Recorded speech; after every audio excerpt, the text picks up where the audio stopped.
I stood on the cracked pavement of my childhood driveway, the tassels of my graduation cap swaying in the humid wind.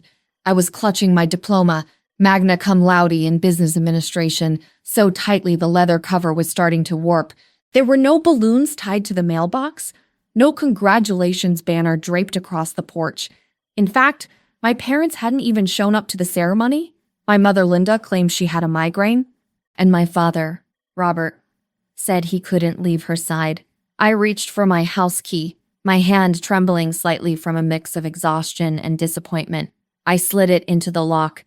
It didn't turn. I jiggled it, frowned, and tried again. Nothing.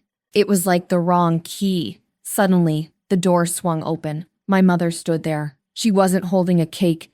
She was blocking the entrance with her arms crossed. Behind her, lounging on the hallway bench, was my 20-year-old brother Austin, wearing a $300 headset and staring at his phone. "Mom, the key isn't working," I said, confused. "That's because we changed the locks this morning, Maya," she said. Her voice was devoid of warmth. She pointed a manicured finger toward the garage. I looked over my shoulder. 3 black, heavy-duty garbage bags were slumped against the brick wall. "What is that?" I asked, my stomach dropping. "That's your stuff," my father said, stepping into the frame. He looked perfectly healthy for someone whose wife allegedly had a debilitating migraine. "You're a college graduate now, an adult. We can't afford to keep supporting a grown woman." "Supporting me?" I choked out. "I worked 2 jobs to pay for my own tuition. Austin is sitting there playing games all day. Austin is finding his path," Mom snapped, "and he needs space to create. We're turning your bedroom into his streaming studio." "He has potential, Maya. You have a degree. Go use it. But where am I supposed to go? It's dark." "Not our problem anymore," Dad said. Then he grabbed the door handle and slammed it in my face. The deadbolt slid home with a heavy final thud. For the first week, I learned that rock bottom isn't a sudden explosion.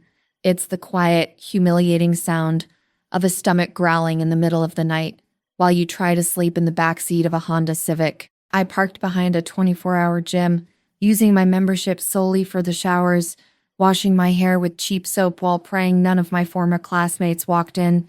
3 months blurred into a gray, exhausting haze of survival. I secured a job as a barista at a high-traffic coffee shop downtown, making minimum wage that barely covered gas and food. My business degree, the piece of paper I had worked 4 years to earn, was currently gathering dust in the trunk beneath a pile of laundry. I was invisible. The girl who served lattes, the girl with the dark circles under her eyes. My parents didn't call, not once. I had blocked their numbers in a fit of rage on the second day, but I masochistically checked my spam folder every night, hoping for an apology. They had erased me as easily as deleting a file. But in the wreckage of my life, I found something, someone I never expected. I found Julian. He started as a regular customer. He came in every day at 2 p.m., ordering a black coffee and sitting in the corner with a battered notebook. He had messy dark hair, a sharp jawline covered in stubble, and eyes that looked like they held too many secrets. He wore worn-out flannel shirts and boots that had seen better days. He looked as lost as I felt. One Tuesday, a particularly entitled customer screamed at me because her foam wasn't micro enough. I was already running on 3 hours of sleep, and I felt the tears pricking my eyes. When she finally stormed out, Julian walked up to the counter and dropped a $20 bill in the tip jar. "Don't let the plastic people break you," he said softly. His voice was low, rough, and strangely comforting. "They don't know what real life is." That $20 turned into a conversation. That conversation turned into him waiting for me after my shift when my car battery died in the pouring rain. He didn't try to hit on me.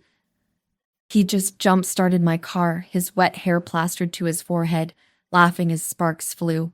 We ended up sitting in my car for 4 hours, the heater blasting to fight off the October chill. We bonded over the shared trauma of being the disposable ones. He told me he had walked away from a toxic family situation years ago, that his father was a monster he'd never met, and his mother had done her best but struggled. He never mentioned names, and I didn't push. We were just Maya and Julian, two castaways clinging to the same raft. "You're destined for more than this, Maya," he told me one night, tracing the line of my jaw with his thumb. "Your parents, they're blind, but you're going to build an empire on their ashes. I can feel it. I just want a bed that doesn't recline," I joked. But he leaned in and kissed me. It was electric. It was the first time in 3 months I felt safe. We moved in together, a week later. Not into an apartment, but we pooled our money for a cheap motel room, paid weekly. It wasn't luxury, but it was a bed, and it was ours. For the first time, I had someone in my corner. Then came the phone call that shattered our fragile peace. I was wiping down the counter, exhausted from a double shift, when my phone buzzed. "Unknown number. Is this Maya Davis?"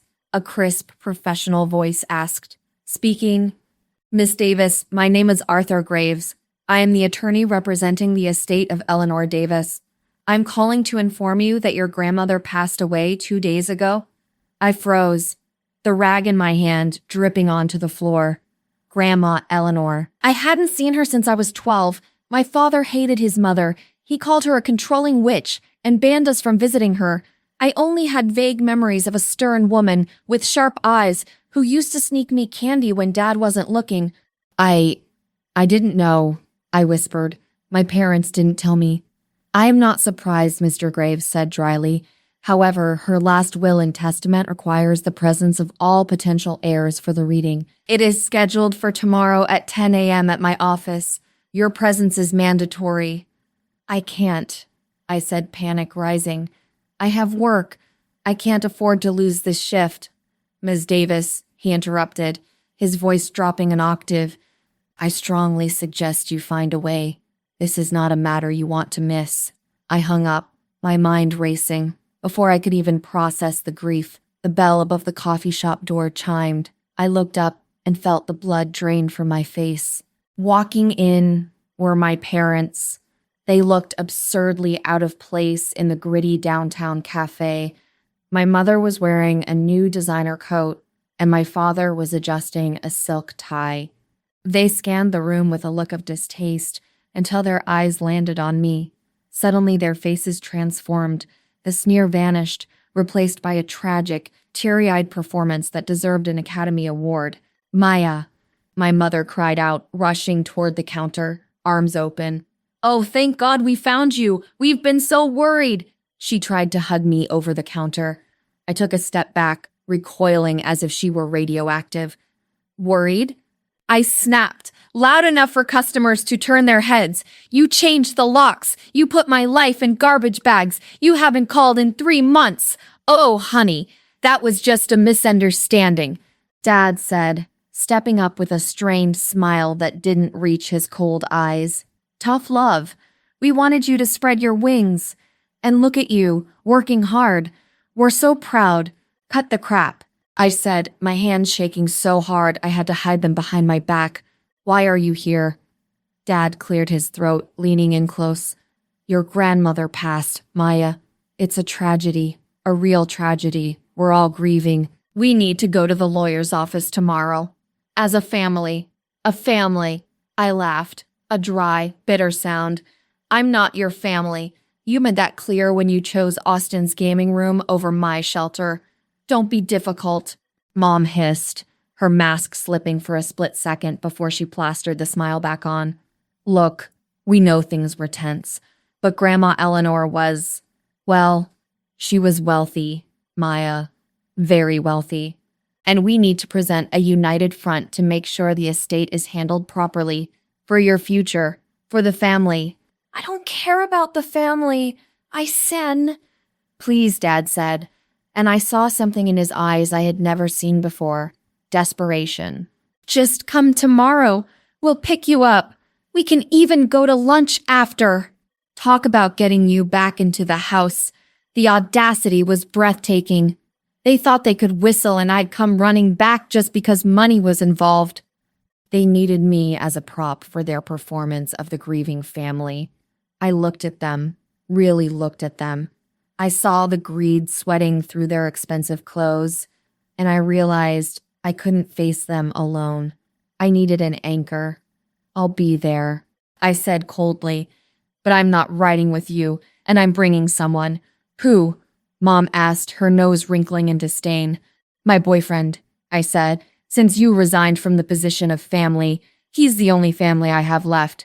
The morning of the reading, the air in our cheap motel room felt heavy, like the humidity before a violent thunderstorm. I stood in front of the cracked bathroom mirror, smoothing down the only business casual dress I hadn't sold to a consignment shop during my first desperate month of homelessness. A simple navy sheath that felt too loose on me now.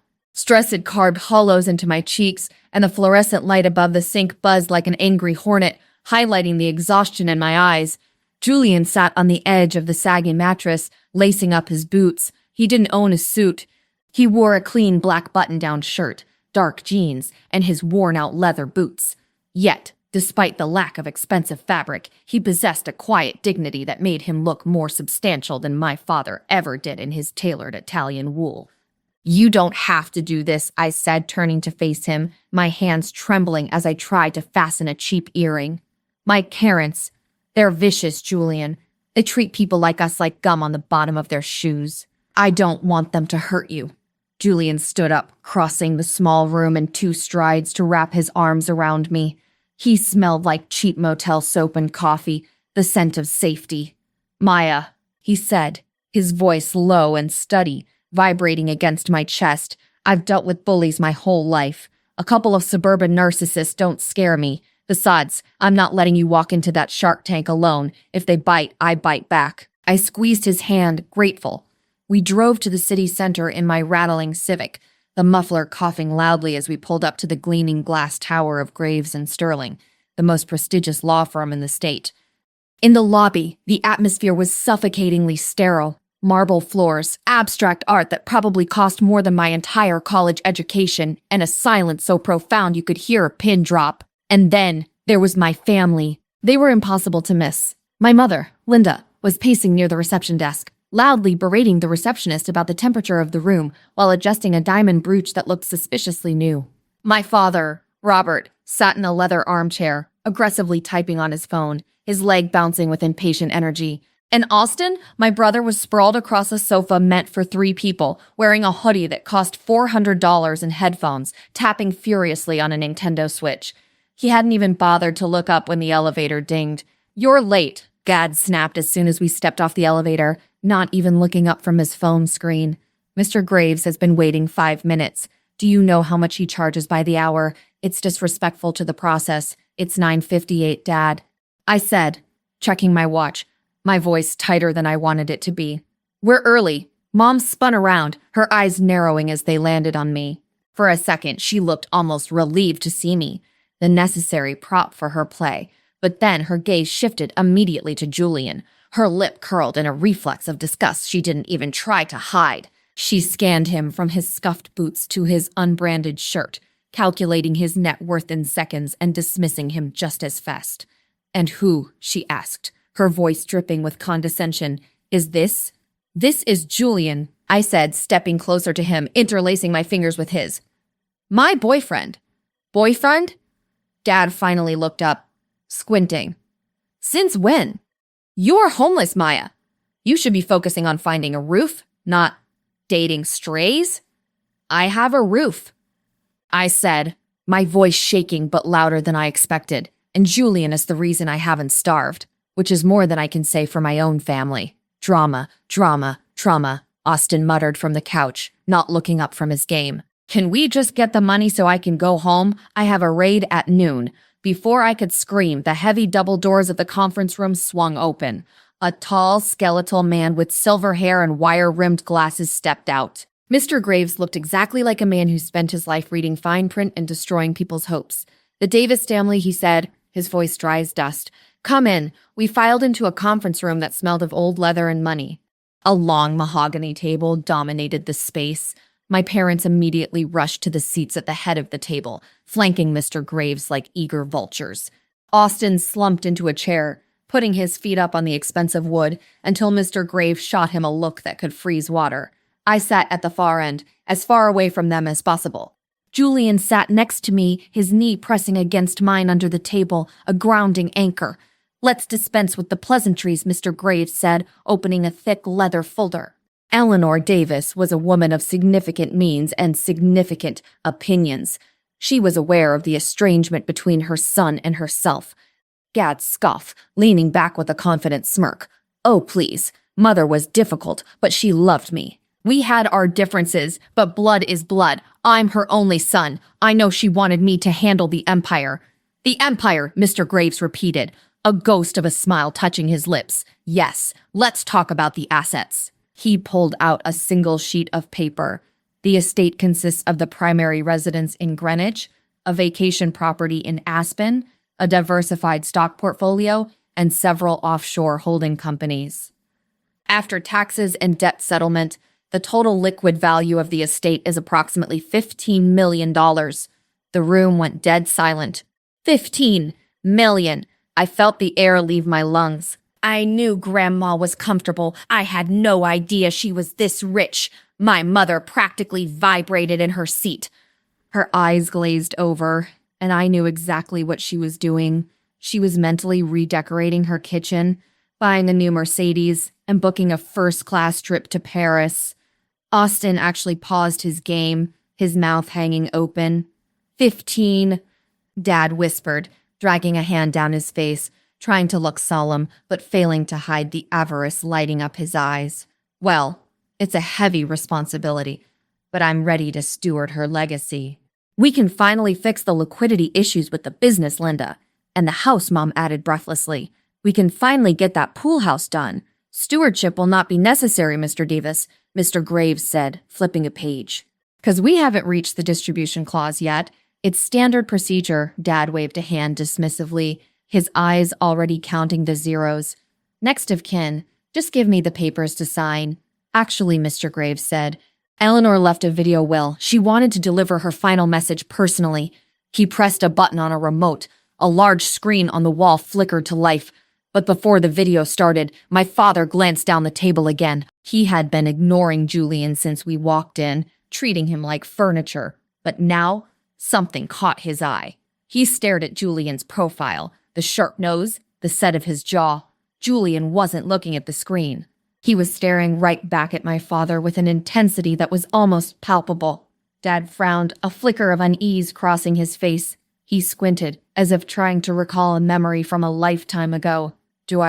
Gad started, his voice trailing off. "Do I know you?" Julian didn't blink. "Not yet," you said coldly, "but you will." "Who is this?" Mom shrieked, her voice cracking like a cheap wine glass. She looked back and forth between my father, whose face had turned a sickly shade of gray, and Julian, who was leaning back in his chair with the terrifying calm of a predator playing with its food. "It's a lie," Dad stammered, pointing a shaking finger at Julian. He's a con artist. He's trying to scam us. Mr. Graves, I demand you remove this street rat from the premises immediately." "I'm afraid I can't do that, Robert," Mr. Graves said, unperturbed. He adjusted his glasses, looking bored by my father's outburst. "Julian is here by specific invitation. In fact, his presence is required for the execution of the will, unlike yours, which is merely a courtesy." "A courtesy?" Dad sputtered, his face flushing a deep, alarming red. "I am her son. I am the patriarch of this family." "Sit down, Robert," Julian said. His voice wasn't loud, but it carried a weight that silenced the room instantly. "Or do you want me to tell Linda exactly how we know each other?" Gad's mouth snapped shut. He collapsed back into his chair, looking like a deflated balloon. He refused to meet Mom's eyes, staring fixatedly at the polished mahogany table as if hoping it would open up and swallow him whole. "Who is he, Robert?" Mom hissed, rubbing Dad's arm, her nails digging into his expensive suit jacket. "Why does he know your name? Is he one of your former employees? Did you fire him?" Later, Dad whispered, wiping a sheen of sweat from his upper lip. Let's get through this.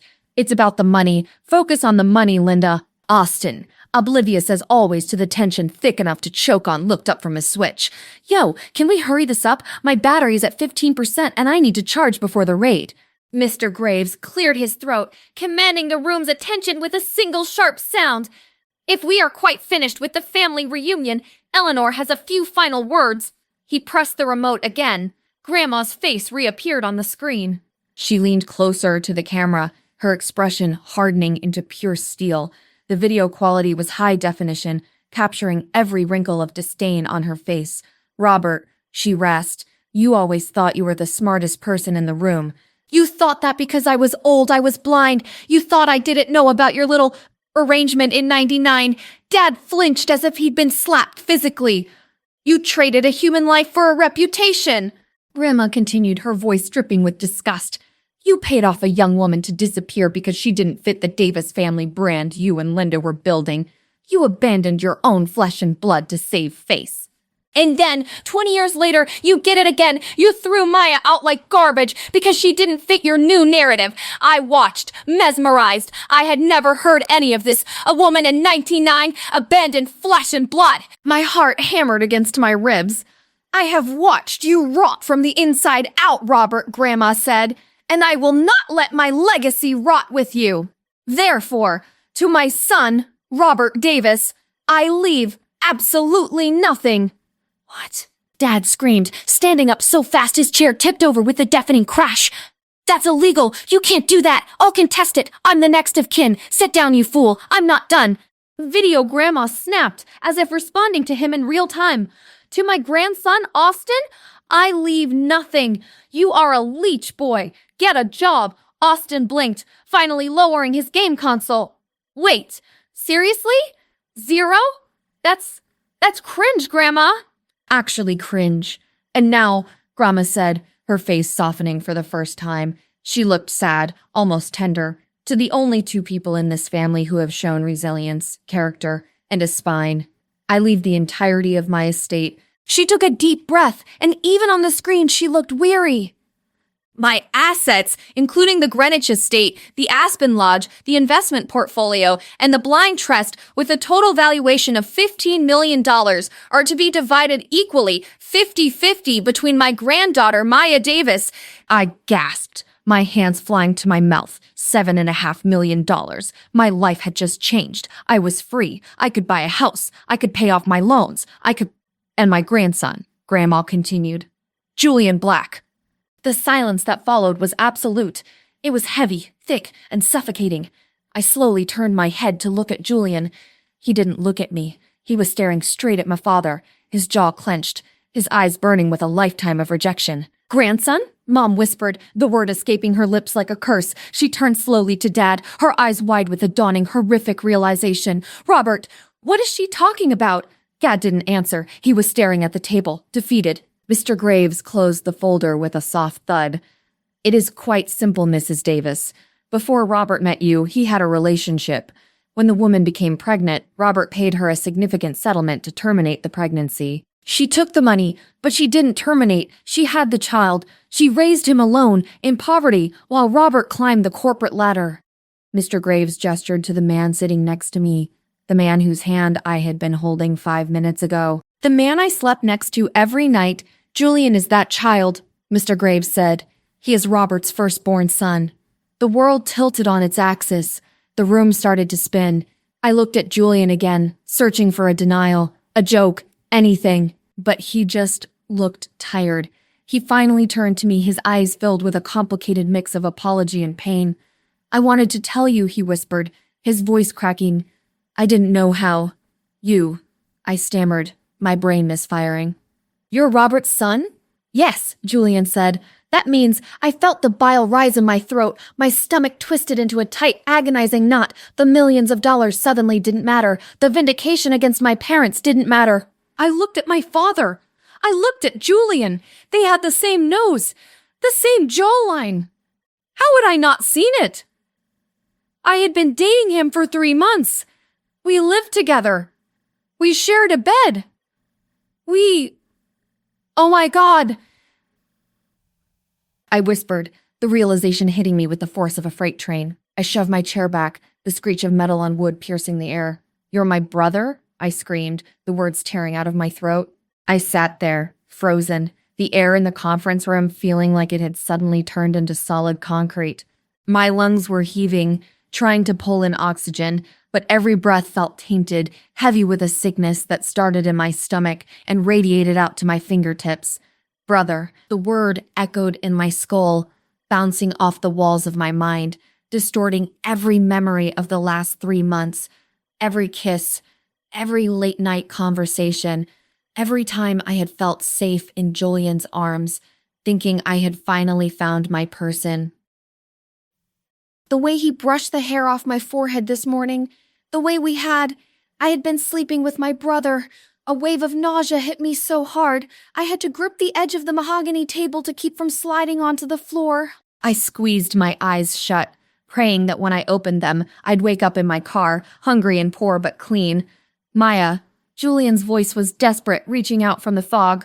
"Please, look at me. Don't—" I choked out, pulling my legs up, curling into myself in the expensive leather chair. "Don't speak to me. Don't look at me. You knew this whole time."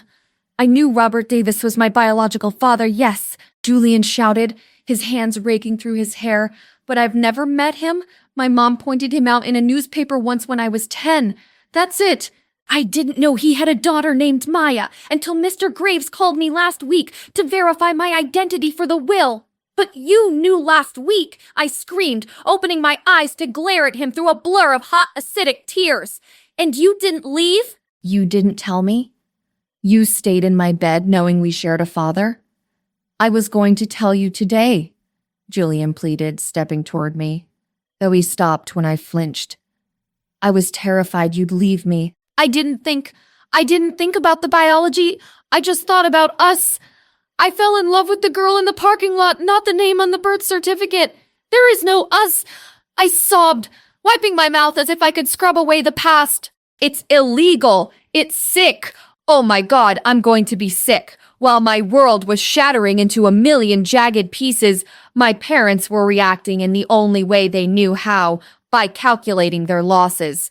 "So, let me get this straight," my father, Robert, said, his voice shaking not with shame, but with a terrifying cold rage.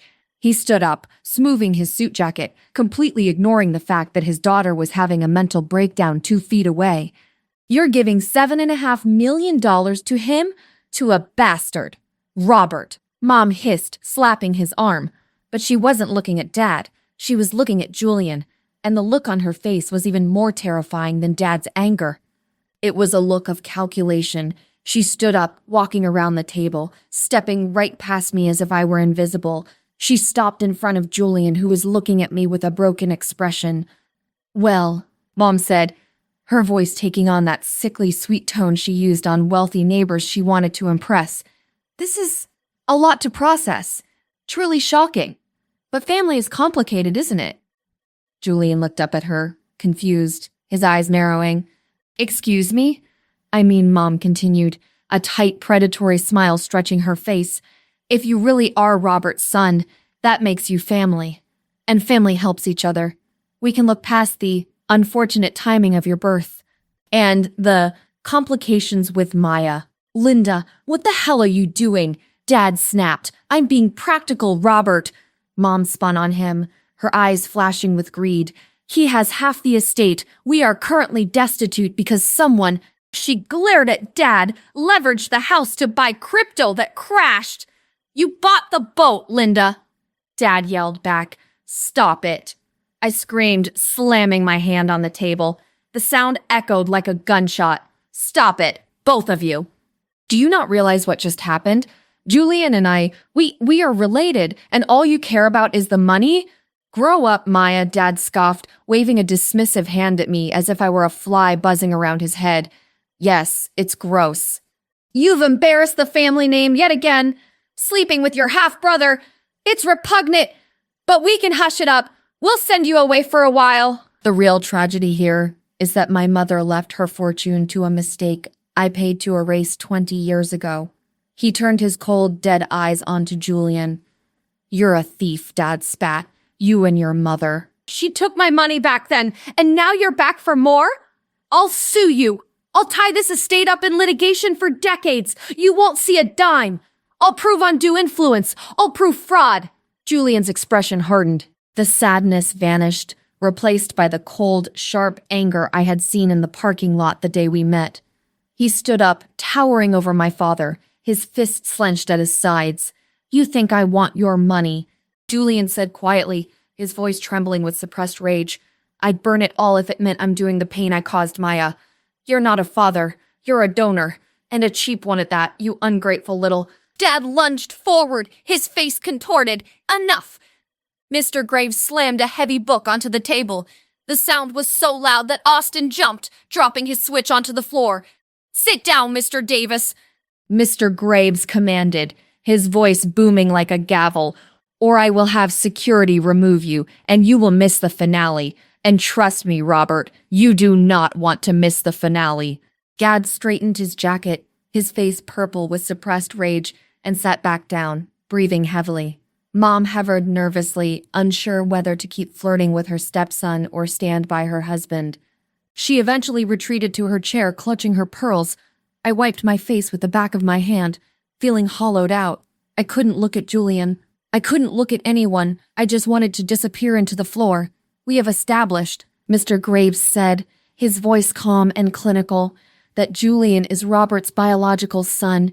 The DNA test Eleanor ran on Julian confirmed a 99.9% match to Robert's genetic profile. There is no doubt. I let out a small, strangled sob. Hearing it confirmed by a lawyer made it final. It was real. I was a monster. However, Mr. Graves continued, picking up the red envelope he had placed on the table earlier. He held it up to the light. Eleanor was a thorough woman. She didn't just test Julian. He looked at me. His eyes, usually so cold, softened just a fraction. She tested you too, Maya. I frowned, confusion cutting through the panic. Me? Why? I'm her granddaughter. Are you? Mr. Graves asked enigmatically. He turned to the screen on the wall. Play the second file. The screen flickered and Grandma Eleanor appeared again. But this time, the steel was gone from her eyes. She wasn't angry anymore. She was laughing. It was a dry, wheezing sound, but it was genuine, vibrating through the speakers and filling the silent room with the ghost of her amusement. Hello again, Video Grandma said, wiping a tear of mirth from her eye. Oh, the look on your face must be priceless right now, Robert. You're probably threatening to sue. You're probably blaming everyone but yourself. You're probably calling that boy a bastard, aren't you?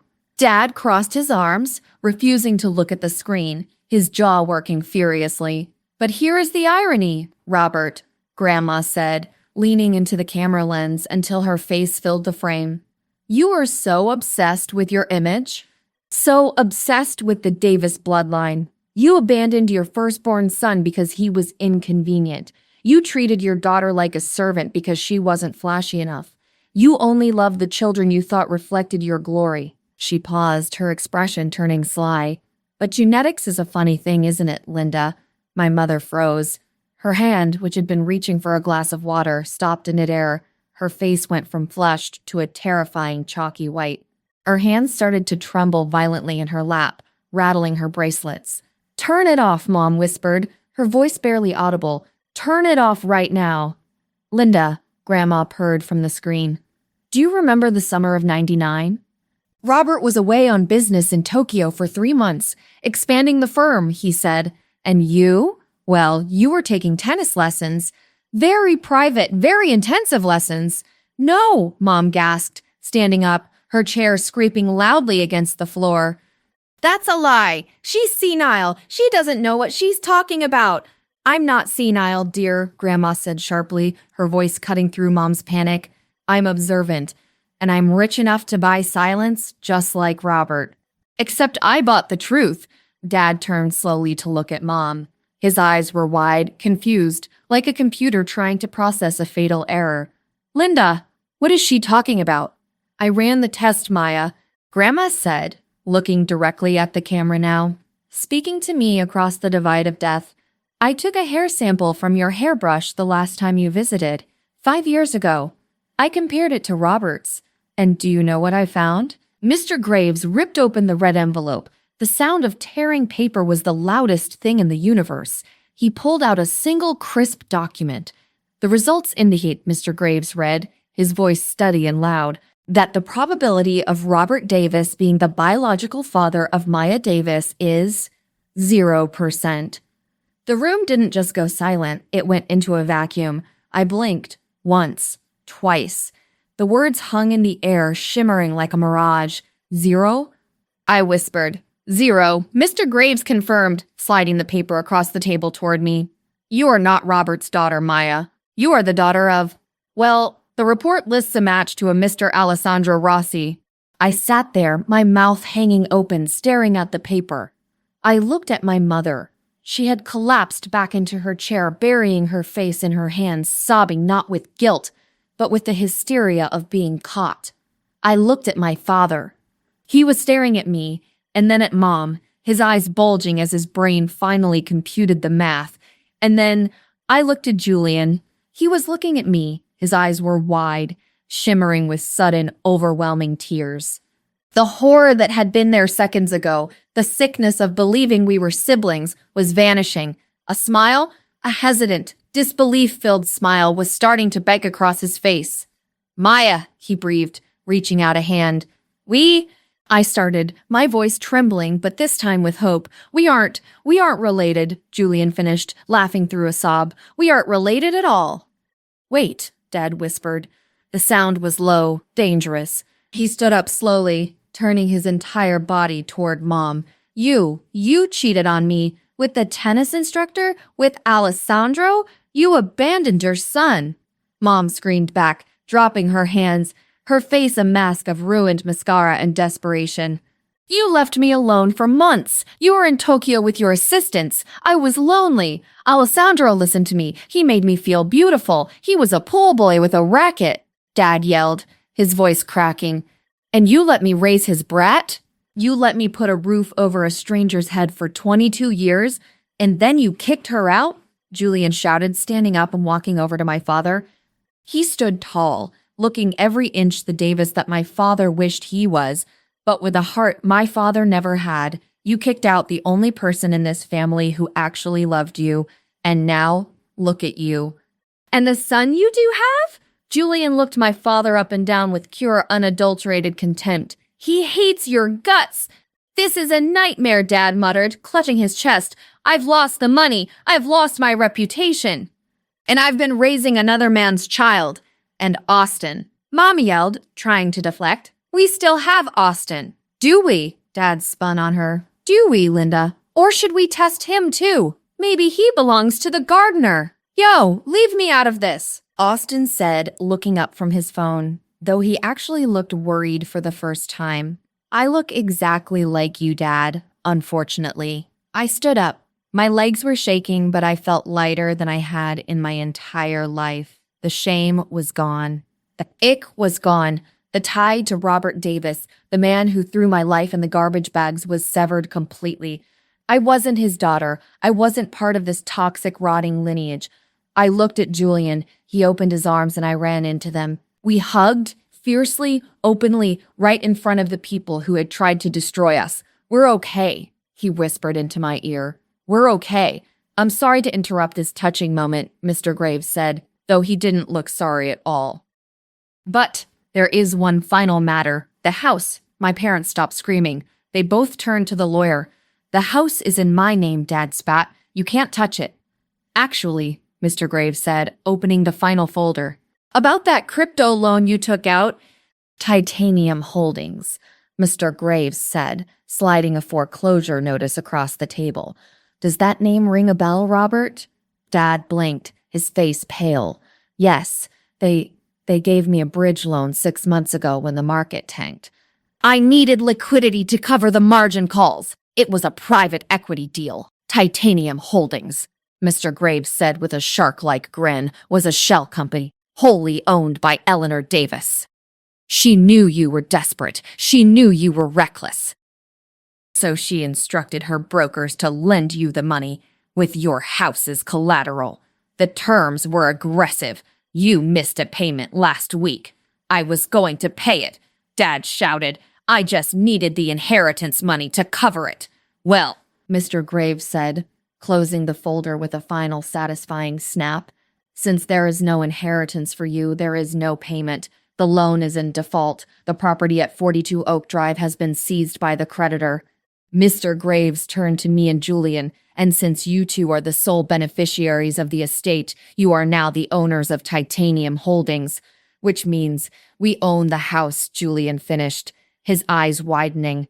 I looked at my parents. They looked small. They looked pathetic. They looked like strangers. You can't do this, Mom whispered, her voice trembling. We have nowhere to go. Not my problem, I said. The words felt delicious. You're adults. Figure it out. I stood up, grabbing the keys Mr. Graves held out to me. I'm going to the house to secure my property. You have exactly 1 hour to pack your personal essentials. Anything left behind will be donated to charity. Maya, please, Dad begged, reaching for my arm.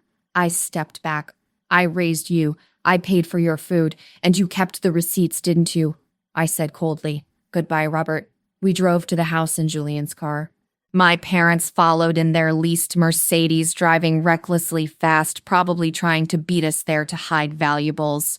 When we pulled into the driveway, the sun was setting, casting long shadows over the lawn that Dad prized more than his children. I walked up the path, the new key, the one I now owned, heavy in my hand. I unlocked the door. The house smelled of lemon polish and hypocrisy. Mom and Dad rushed past me, running for the master bedroom. Austin trailed behind, looking genuinely terrified for the first time in his life. What about my setup? Austin asked me. My PC is worth like $5,000. Better start packing it, I said. You have 58 minutes. I walked to the garage. I found the box of heavy-duty black garbage bags, the same ones they had used for my clothes 3 months ago. I marched back into the living room where Mom was frankly stuffing silverware into her purse. Here, I said, tossing the roll of bags at her. It hit her chest and fell to the floor. Use these. Maya, don't be cruel, Mom sobbed. Cruel? I laughed. I'm being helpful. This is exactly what you gave me. I'm just returning the favor. For the next hour, I sat on the stairs with Julian, watching them scramble. It was pathetic. Gad was trying to decide which suits to save. Mom was crying over her shoe collection. Austin was unplugging wires in a panic. When the hour was up, I stood. Time's up, I said. We're not done, Bad yelled. Get out, Julian said. He stepped forward, his voice low and dangerous. Or I call the police and have you removed for trespassing. And considering you're currently defrauding a creditor, I don't think you want the cops here. They froze. They knew he was right. They dragged their bags, lumpy, tearing black plastic bags, out the front door. They piled them into the Mercedes in Austin's car. I stood in the doorway watching them. My father, the man who thought he was a king, looked broken. My mother, the woman who cared only about appearances, looked disheveled and wild. Where will we go? Mom wailed, looking back at the house. I hear the Motel 6 on the highway has vacancies, I said. It's where Julian and I stayed. It builds character. I slammed the door, locked the deadbolt. Thud. The silence that followed was different this time. It wasn't the silence of abandonment. It was the silence of ownership. I turned to Julian. He was leaning against the wall, smiling at me. So, he said, we have a house. And $15 million. And no toxic family. And we aren't related, I added, wrapping my arms around his neck. Best part of the day, he agreed, kissing me. We didn't stay in the house. We sold it a month later. I couldn't stand the ghosts. We used the money to buy a penthouse in the city. And with the rest of Grandma's fortune, we started a foundation for students who had been disowned by their families. We called it the Eleanor Project. As for my parents, they divorced 6 months later. Dad is living in a studio apartment, working as a junior consultant because no one else would hire him after Mr. Graves leaked the tax fraud. Mom moved in with her sister, who hates her. Austin actually got a job at a GameStop. I saw Dad once, a year later. He was waiting for a bus in the rain. He saw me driving by in my new car. He raised a hand, half wave, half plea. I didn't stop. I just turned up the radio and kept driving, leaving him in the rearview mirror exactly where he belonged.